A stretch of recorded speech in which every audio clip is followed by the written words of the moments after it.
पहले ये वीडियो देखो।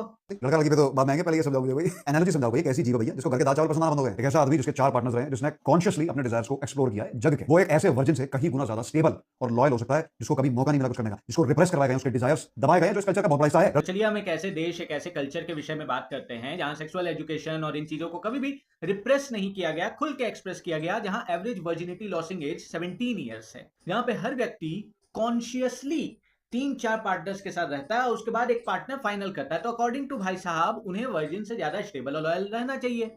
लेकिन यूएसए का डाइवोर्स रेट जब आप देखोगे तो वो 50% है, यानी कि बस आधे ही ऐसे मैरिजेस, ऐसी शादियां होती हैं जो कि सक्सेसफुल होती हैं। अगर लॉयल्टी पे बात करें तो according to general social survey report 20 to 40% married individuals extra marital affairs को रिपोर्ट करते हैं, जिसमें 70% मेन और 13% वुमेन अपने पार्टनर्स पर चीटिंग करते हुए पकड़े जाते हैं। तो अब मेरा सवाल आपसे ये है कि जिस कल्चर, जिस कंट्री में कभी इन चीजों को लेकर उतना रिप्रेशन नहीं सहा, इन चीजों को लेकर उतना दमन नहीं सहा, सब कुछ बड़ा खुला खुला रहा, उन जगहों पर मैरिज सक्सेस रेट कम से कम 70 to 80% तो हो।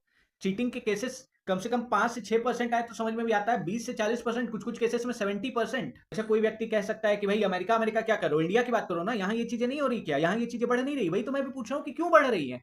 क्योंकि अब उतना रिप्रेशन नहीं है।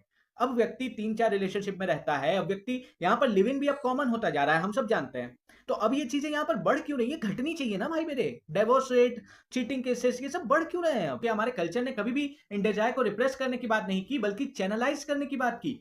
भगवत गीता अध्याय 3 श्लोक 6 में श्री कृष्ण कह रहे हैं कि वो हठ पूर्वक अपने इंद्रियों का दमन करके मन में उन्हीं विषयों का चिंतन कर रहा है, वो मिथ्याचारी है, वो खुद को और दूसरों को धोखे में रख रहा है।